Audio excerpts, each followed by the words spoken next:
2-1. Rick Horrow, absolutely honored. Max Siegel, he's owned Rev Racing since 2009, part of NASCAR's Drive for Diversity, but he's also CEO of U.S. Track and Field since May of 2012. Seems like only yesterday. Max, thanks first of all for inviting me into your home here. Thank you. Thank you for having me. Appreciate that very much. So, you've done everything. We'll talk about Timberlake and Britney Spears, and not to forget Notre Dame Law School, pantheon of highest learning. And you also obviously Drive for Diversity, to talk about that. But 2012, new challenge, May of 2012, you're thinking, should I take this on, CEO of Track and Field? What were the considerations? You jump at it? Well, I've been around the Olympic movement since the late 80s, and had an opportunity to serve on the USA Swimming Board Foundation, and then also USA Track and Field. And I've always felt that the organization, as a global brand, the leader in the Olympic movement, had a lot of potential on the business side. So when the opportunity presented itself to take over and lead the organization, it's been really exciting ride so far. Let's keep that thread going for a minute. So some controversy, not in track and field, but obviously change of governance. We all knew Scott Blackman very well, and always a fight for funding. Has it emerged on the good side, the Olympic movement in the U.S. generally? Well, I think the Olympic platform obviously is like no other. The sponsors are being really cautious about their investments in the sport, and with our federation we have the most diversity in our athletes, and we have a lot of assets, and for us we've been able to bring on 14 new partners and some great partners for long term. Well, you're understating. I mean, you won 819 medals, which is more than the next 5 nations combined. You have 1.5 million high school track and field runners across the country, so you've done pretty well in a short period of time. Well, in the last 7 years we've had a huge growth trajectory, and I think it's because our sport, it's from the cradle to the grave. I mean, we get involved at the grassroots level, and obviously on the Olympic level our athletes are the #1 track and field team in the world.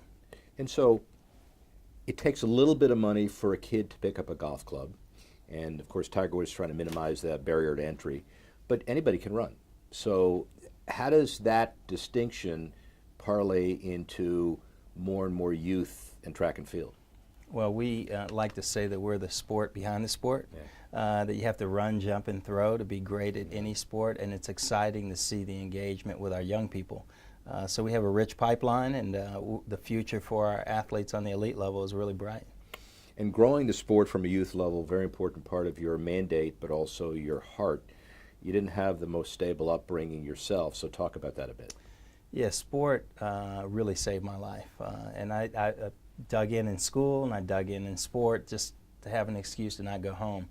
And it was through my coaches that invested in me that I realized the power of sport and how it can transform someone's self-image, give them the kind of confidence and really the discipline to be successful. So, I'll always be indebted to sport, and I see it as a tremendous way to impact culture. Well, you personally, so you off and running, Notre Dame Law School, but then with Sony BMG, obviously a lot of athletes and a lot of entertainers, Justin Timberlake, Britney Spears, Usher, for example. Similarities and differences, and did you think when you got into that this was going to be sport dominated, entertainment dominated, or really did it make a difference? Well, I find that every athlete wants to be an entertainer, and every entertainer wants to be an athlete. I had the good fortune early in my career to represent a lot of Christian music artists who introduced me to Reggie White and Tony Gwynn, who were my first 2 big clients. And I saw the synergy early in my career about how those 2 worlds overlap. And I think if you go to the NBA Finals or the Super Bowl, you start to see more and more how it's evolved over the years. But sports is entertainment, and it's really exciting to see people who excel at both, at high levels in both industry. Sports and entertainment agency business and doing the right thing sometimes is a contradiction. I mean, how easy was it for you to adhere to your principles getting into the business and succeed? For me, quite easy, because my marquee clients exemplified and they lived the values of integrity and hard work and respect. And I learned so much from having clients like Reggie White and Tony Gwynn, and they obviously referred and helped me recruit players that were like-minded. So it is a highly competitive business, and you're known by the company that you keep. But having those two guys as the pillars of my practice was really great. I know a lot of people in the industry that have gone over to the other side with various levels of success. It's a little analogous here. You had a practice, the USATF came calling, and you said, let me do that. What do you do with your practice, and would you ever go back, and that issue? Well, I had some great partners, and when I transitioned on the corporate side, they took over the business. We've all since kind of transitioned to the corporate side. I think when you start to have a family, and even though no day is the same and you want to have a more predictable lifestyle, it's great. I think I find myself in a position to help more and really to mentor and educate younger professionals who are agents and athletes. So stay in the mix, but I prefer the seat that I'm in right now. And the seat you have right now may give you a little more leverage to impact change. Talk about some of the most inspiring moments you've had over the last 7 years. I can tell you that inspiring moments for me run the gamut. When I look on the Drive for Diversity side with the drivers like Bubba Wallace or Daniel Suarez or Kyle Larson, who all came through my race team, it's really inspiring. But then when you see the character of someone like Justin Gatlin that has fought through adversity and continues to handle himself with class and dignity and win on the highest level, that inspires me and it motivates me to stick to my principles and to just be true to myself. We'll get to racing in a minute, but just on the track side, in terms of community outreach, what's on the horizon for USATF as an institution, and what are you most excited about? We brought on the Hershey Company a few years ago with our Run, Jump, Throw program, and we've had over 600,000 young people go through it, teaching them the fundamentals of the sport, but even more importantly, introducing them to healthy lifestyles and a lot of self-confidence. Growing that program on a global basis is great. I'm pretty excited about some of the younger athletes that are now on our international teams that have come through the pipeline, whether it's Sydney McLaughlin or Noah Lyles. And again, to see the young people mature and grow up, and then also to watch athletes like Allison Felix or Wallace Spearman transition into the elder statespeople and mentoring the young athletes is really amazing.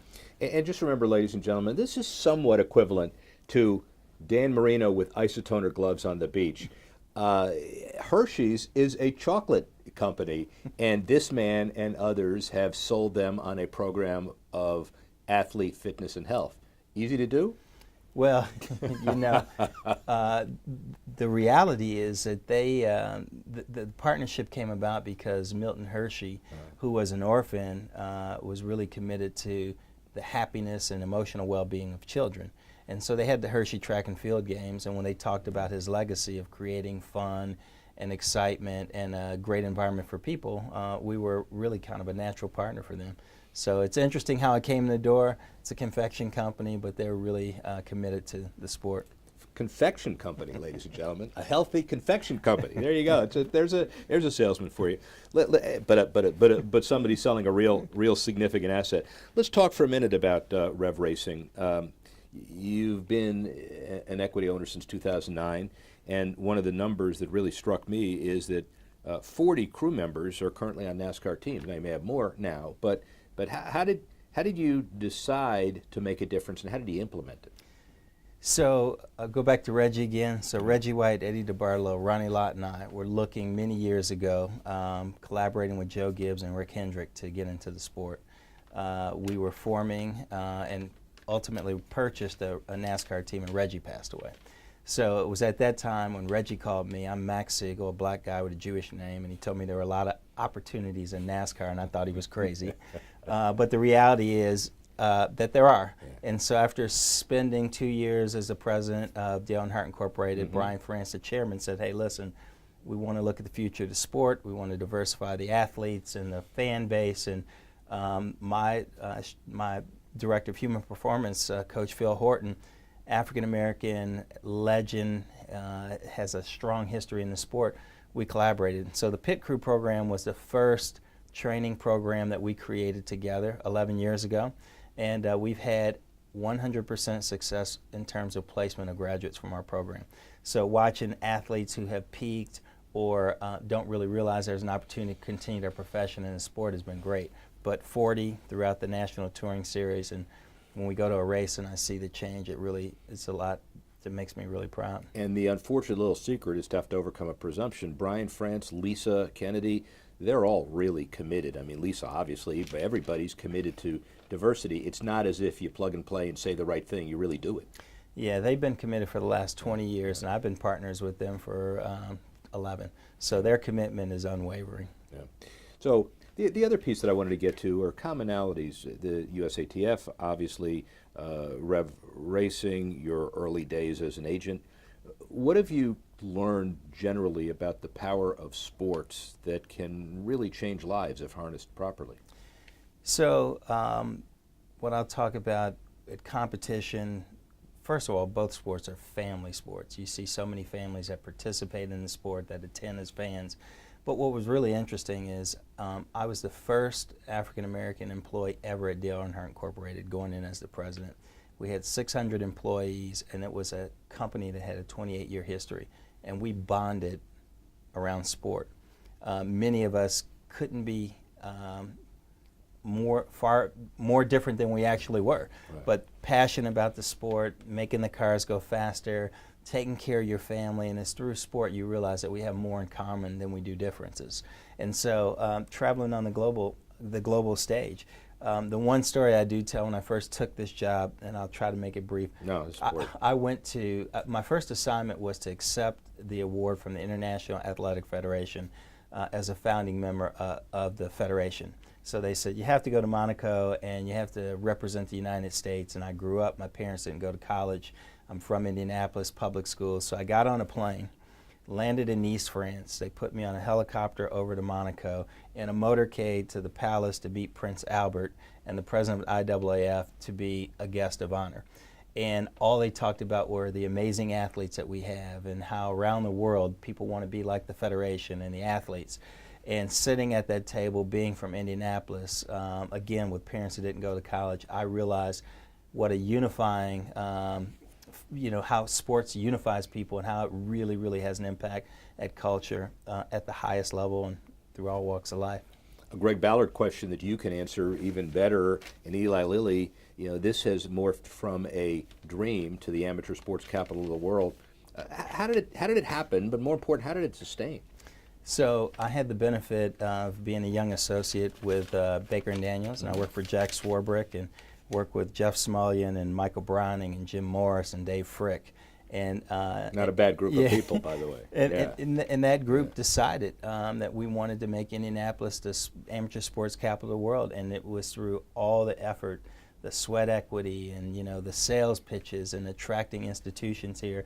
And it's amazing how it has transformed Indianapolis into what it is. I think that those thought leaders and leaders in this community have stayed committed, and that translated into our community.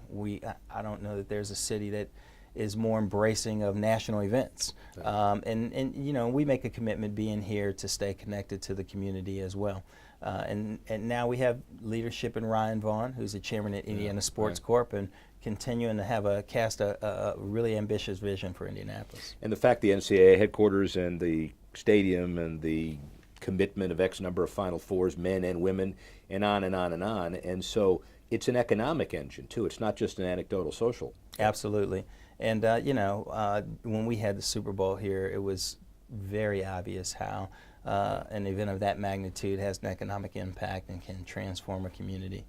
So, final question for you relative to the future. 5 years from now, Max Siegel, you're on the RISE board, clearly, and there are so many issues that you haven't conquered yet. In fact, you're not an old guy, but you haven't really done anything yet. So what's next? I'll tell you, the most exciting thing in my life at the very moment is watching my kids grow. My son's a football player at Notre Dame, and watching him mature. My younger son, who's 17, is completely immersed in music. And then my daughter, who's a freshman in high school, is a great student and elite volleyball player. So it is actually, it's great to see how sports and entertainment has it's in their blood, and how much they enjoy it. But really, that, and I was telling a group of our athlete leaders, you know, I never thought I'd think about my legacy, but my legacy is all about trying to raise, train, and guide the next generation of leaders. Max Siegel does it very well. And the other little secret here, having hosted this show for almost 2 years, I don't know how you did it, but I'm much taller than you are. But you're you know, this it's like you're sitting on a phone book, ladies and gentlemen. It's probably the producer. It's the Mike Tirico effect. Max Siegel, thank you very much. Thank really you. appreciate Appreciate it. Are we done? I'm going to kill you. I mean, I just realized.